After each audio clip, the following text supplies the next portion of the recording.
가장 핫한 뉴스를 심도 있게 파고 들어가 보는 고발 리포트 시간입니다.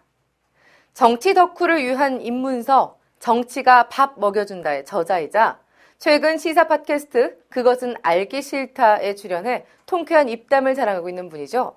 백수 글쟁이 물뚝심송의 첫 리포트입니다.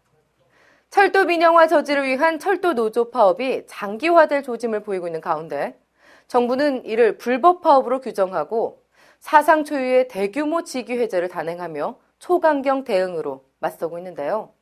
정부는 수서발 KTX 주식회사 설립이 민영화가 아니라고 주장하고 있지만 민영화가 아니라는 구체적인 설명조차 하지 못하고 있다는 지적입니다.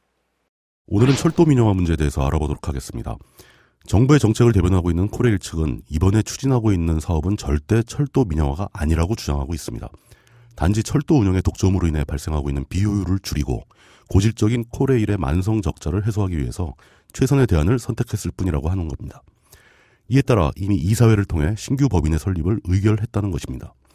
철도노조의 입장은 전혀 다릅니다. 일단 코레일의 가장 수익성 높은 황금 노선 중의 하나인 수서 KTX 라인을 전담할 별도 법인을 설립하는 것이 바로 민영화이며 이런 식으로 단계적인 민영화를 추진하는 것에 대해 절대 동의할 수 없다고 주장하고 있습니다. 이에 따라 철도노조는 이미 파업에 돌입했으며 이 파업은 결코 불법 파업이 아니라고 주장하고 있습니다. 과연 어느 쪽이 옳은 이야기를 하고 있는 것일까요? 정부와 코레일 측은 이번 수서 KTX 주식회사의 설립이 절대 민영화가 아니라고 강변하고 있지만 별도 법인, 즉 민간 자본이 참여하는 주식회사를 설립한다는 것이 왜 민영화가 아닌지는 설명하지 못하고 있습니다.